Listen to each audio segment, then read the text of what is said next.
મિત્રો ફક્ત 5 થી 6 મિનિટની અંદર કાચી કેરીની એકદમ ચટાકેદાર આપણે ચટણી બનાવવાના છે।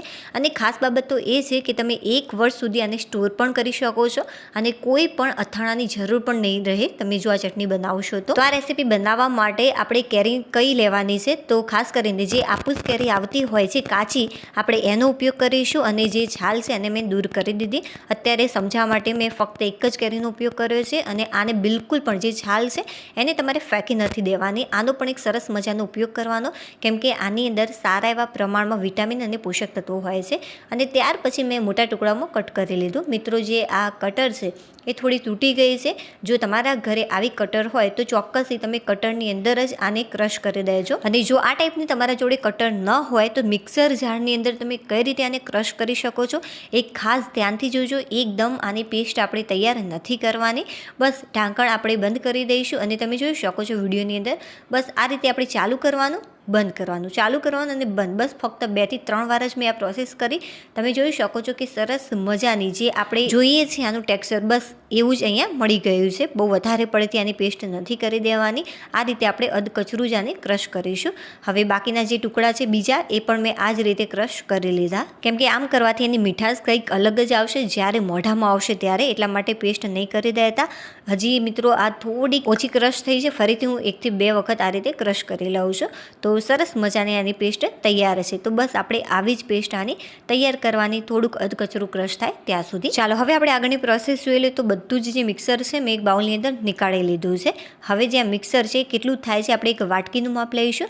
તો એક વાટકી ભરીને અત્યારે મેં મિક્સર લીધું છે, આ રહ્યું જે કાચી કેરીનું છે એ એક વાટકી જેટલું આ કાચી કેરીનું મિક્સર છે। તો તેની સામે ગોળ કે ખાંડ કેટલો એડ કરવાનો એ પણ તમે ધ્યાનથી જોઈ લેજો। હવે આપણે લઈશું એક કડાઈ, એક વાટકીની સામે તમારે તેલ કેટલું એડ કરવાનું ધ્યાનથી જોજો, કેમ કે આપણે 1 વર્ષ સુધી આને સ્ટોર કરવાની છે એટલા માટે જે તેલનું પ્રમાણ છે થોડુંક વધારે લઈશું, બહુ વધારે પણ નથી લેવાનું, આટલું ઇનફ છે। તો લગભગ મેં આની અંદર 4 થી 5 મોટી ચમચી જેટલું તેલ લીધું છે। જ્યારે પણ મિત્રો તમે આ ચટણી બનાવો છો ત્યારે ખાસ કરીને આની અંદર રાઈ એડ નહીં કરવાની, જીરું એડ કરવાનું, કેમ કે કાચી કેરીની અંદર જીરાનો જે ટેસ્ટ હોય છે એ બહુ જ સરસ લાગતો હોય છે। તો તેલ થોડું ગરમ થાય ત્યારે આપણે જીરું એડ કરીશું 1 મોટી ચમચી ભરીને, અને 1/2 ચમચી જેટલી હિંગ એડ કરવાની, અને જે આપણે કાચી કેરીને ક્રશ કરી હતી એ બધું જ મિક્સર આપણે આની અંદર એડ કરી દઈશું।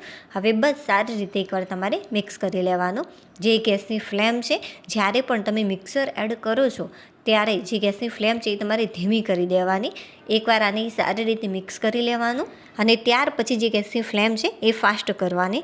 મિત્રો ક્યારે ગેસની ફ્લેમ ફાસ્ટ કરવાની, ક્યારે સ્લો કરવાની, કેટલી મિનિટ માટે આને કૂક કરવાનું, આનું જે ટેક્સચર છે એ કેવું રાખવાનું જો ધ્યાનથી જોશો તો પહેલી જ વારમાં, મારી ગેરંટી છે કે પહેલી વારમાં બહુ જ સરસ તમારી આ ચટણી એકદમ ચટાકેદાર તૈયાર થશે। કોઈપણ પ્રકારના બહારથી કે ઘરમાં અથાણા બનાવવાની પણ જરૂરિયાત નહીં રહે। એકવાર મેં સારી રીતે મિક્સ કર્યા પછી તરત જ જે ગેસની ફ્લેમ છે 1 થી 1.5 મિનિટ માટે ફાસ્ટ કરી દીધી। હવે આને કેટલું શેકવાનું છે મિત્રો એ તમે ધ્યાનથી જોઈ લો, આની જે કચાશ છે દૂર થઈ જાય ત્યાં સુધી તમારે આને શેકવાનું છે, કેમ કે જે આ કેરી છે એને આપણે બાફી નથી, ડાયરેક્ટ જ આ રીતે આપણે કૂક કરી રહ્યા છીએ।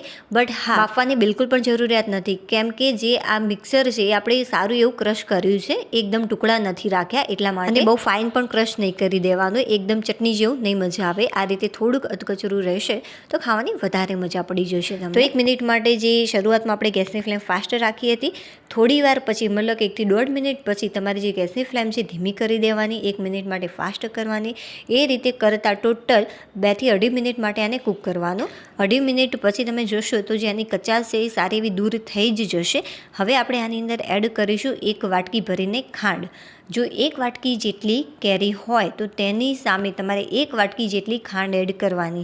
આનું જે માપ છે એકદમ પરફેક્ટ છે। હા, પણ 1 વાટકી ફૂલ ભરીને નહીં લેવાની, કેમ કે જે કાચી કેરી હતી એની જે પેસ્ટ હતી એ આખી ફૂલ વાટકી ભરીને ન હતી, એટલા માટે મેં ખાંડ પણ એ જ રીતે એડ કરી આની અંદર। ખાંડ આપણે એડ કરી સારી રીતે એકવાર મિક્સ કર્યા પછી જે ગેસની ફ્લેમ છે ફરીથી ફાસ્ટ કરી દઈશું।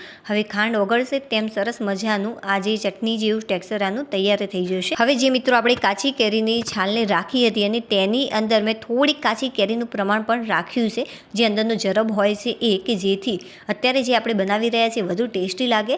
તો બસ આપણે 1 થી 2 ચમચી જેટલી આ જે છાલ છે એને કટ કરી લઈશું. આની અંદર સારા એવા પ્રમાણમાં વિટામિન અને પોષક તત્વો હોય છે, તો બિલકુલ પણ ફેંકતા નહીં. આ રીતે બાળકો અથવા તો ઘરના લોકોને ખવડાવજો.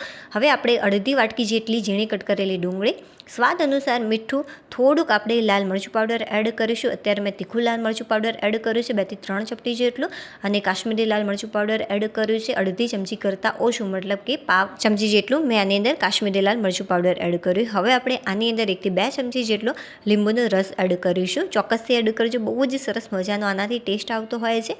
હવે બસ એકવાર સારી રીતે આને મિક્સ કરી લેવાનું. હવે મિત્રો આની અંદર આપણે 2 થી 3 ચમચી જેટલા શિંગદાણા અને પાવ વાટકી જેટલા ફૂતરા દૂર કરેલા શેકેલા ચણા, નોર્મલી આપણે સિંગ સાથે ખાતા હોઈએ છીએ, આ એ જ ચણા છે, તો એ એડ કરી સારી રીતે આને મિક્સ કરી લેવાનું. તો સરસ મજાનું એકદમ ટેસ્ટી ચટાકેદાર કાચી કેરી અને શેકેલા ચણાનો સલાડ તૈયાર છે. બહુ જ ઝડપથી આ તૈયાર થઈ જશે અને હેલ્ધી પણ છે. ચાલો ભાઈ આનો હું ટેસ્ટ કરી લઉં કે કેવો લાગે છે આ સલાડ. અરે વાહ ફ્રેન્ડ્સ, ખરેખર સુપર, એકદમ ટેસ્ટી લાગે છે. ચોક્કસથી બનાવજો. ચાલો હવે આપણે જોઈ લઈએ કે જે ચટણી છે કેવી બની છે. તો મિત્રો જે ગેસની ફ્લેમ છે મેં અત્યારે ધીમી કરી દીધી છે. ખાંડ બધી જ સારી રીતે ઓગળી જાય અને ત્યાર પછી આ ટાઈપનો ઉભરો આવે ત્યારે મિત્રો જે ગેસની ફ્લેમ છે એકદમ ધીમી કરી દેવાની તમારે, નહીં તો જો આ વધારે પડતી કૂક થઈ જશે તો જ્યારે ઠંડી પડશે ત્યારે વધારે પડતી ઘટ થઈ જશે અને ખાવાની મજા નહીં આવે. એટલા માટે કૂક કરતાં બહુ જ ધ્યાનથી કૂક કરવાનું. અને જે આની થિકનેસ છે આટલી પરફેક્ટ છે. હવે આ કૂક થઈ છે કે નહીં તમે આને 2 રીતે ચેક કરી શકો છો. સૌથી પહેલાં તો તમે આનું ટેક્સચર જોઈને, તો જે આનું ટેક્સચર છે આટલું પરફેક્ટ છે. જો આ ટાઈપની ચટણી તૈયાર થાય ત્યારે સમજી લેવો કે એકદમ પરફેક્ટ રીતે ઘટ થઈ જશે જ્યારે ઠંડી પડશે ત્યારે. એ રીતે તમને ખબર ન પડે તો તમારે શું કરવાનું, થોડુંક જે આનું મિક્સર છે એ કોઈ પણ એક વાટકીની અંદર લઈ લેવાનું. થોડુંક મિક્સર ઠંડુ થાય ત્યારે એક હું તમને રીત બતાવું કે જેથી તમને આઈડિયા આવે કે જે ચટણી છે પરફેક્ટ રીતે કૂક થઈ છે કે નહીં. ત્યાં સુધી જે ગેસની ફ્લેમ છે આપણે ધીમી જ રાખવાની. ફીણ વડે તરત જ તમારે ચેક કરવાનું. જો થોડોક પણ સમય વધારે લાગી જશે તો જ્યારે આ ઠંડી પડશે ત્યારે બહુ જ અતિશય ઘટ થઈ જશે. તો જે આપણે મિક્સર નીકાળ્યું તો એ ઠંડુ થઈ ગયું છે. બસ આ રીતે તાર બનવો જોઈએ, બહુ વધારે તાર નથી બનાવવાના. 1 થી 2 તાર બને ત્યાં સુધી આપણે કૂક કરી લઈશું આને. 1 તાર બને તો પણ ચાલશે. બીજા બધા જે મસાલા છે આપણે ગેસ બંધ કર્યા પછી એડ કરીશું. ગેસ ચાલુમાં બિલકુલ પણ એડ નહીં કરતા. જ્યાં મિક્સર છે થોડુંક ઠંડુ થાય ત્યારે આપણે બધા મસાલા એડ કરવાના આની અંદર. તો મિત્રો થોડીવાર માટે આ જ રીતે રહેવા દઈશું. તો લગભગ મેં આને 15 થી 20 મિનિટ માટે આ રીતે રહેવા દીધું છે. આની અંદર અડધી નાની ચમચી જેટલું તીખું લાલ મરચું પાવડર એડ કરીશું. 1 નાની ચમચી જેટલું સ્વાદ અનુસાર મીઠું તમે એડ કરી શકો છો તમારા ટેસ્ટ પ્રમાણે. હવે 1 ચમચી ભરીને કાશ્મીરી લાલ મરચું પાવડર એડ કરીશું કે જેનાથી કલર અને ટેસ્ટ બંને બહુ જ સરસ લાગશે. જો જલજીરા પાવડર હોય અથવા તો ચાટ મસાલો હોય તો એડ કરજો, નહીં તો તમે આના વગર પણ તૈયાર કરી શકો છો. તો એ એડ કરીશું આપણે 5 ચમચી જેટલો. હવે સારી રીતે આને મિક્સ કરી લેવાનું. જુઓ આ જે મિક્સર છે ઠંડુ પડે પછી સરસ મજાનું ચટણી ટાઈપ થઈ જતું હોય છે અને હજુ પણ આ ઘટ થશે જ્યારે આપણે એકદમ ઠંડુ કરી દઈશું ત્યારે. તમે ખાંડની જગ્યાએ ગોળનો પણ ઉપયોગ કરી શકો છો. ચાલો ઘરની બહાર સૂર્યપ્રકાશમાંનું રિઝલ્ટ બતાવો. અરે વાહ ફ્રેન્ડ્સ, ખરેખર સુપર લાજવાબ ચટણી આપણી તૈયાર થઈ છે. અને હા, મારી આ રેસીપી તમને થોડીક પણ પસંદ આવી હોય તો પ્લીઝ વિડીયોને લાઇક કરી દેજો. ચેનલ ઉપર નવા હોય તો ચેનલને સબસ્ક્રાઈબ કરવાનું બિલકુલ પણ ભૂલતા નહીં. હવે આપણે ફરીથી મળીશું એક નવી રેસીપી સાથે. ત્યાં સુધી બાય.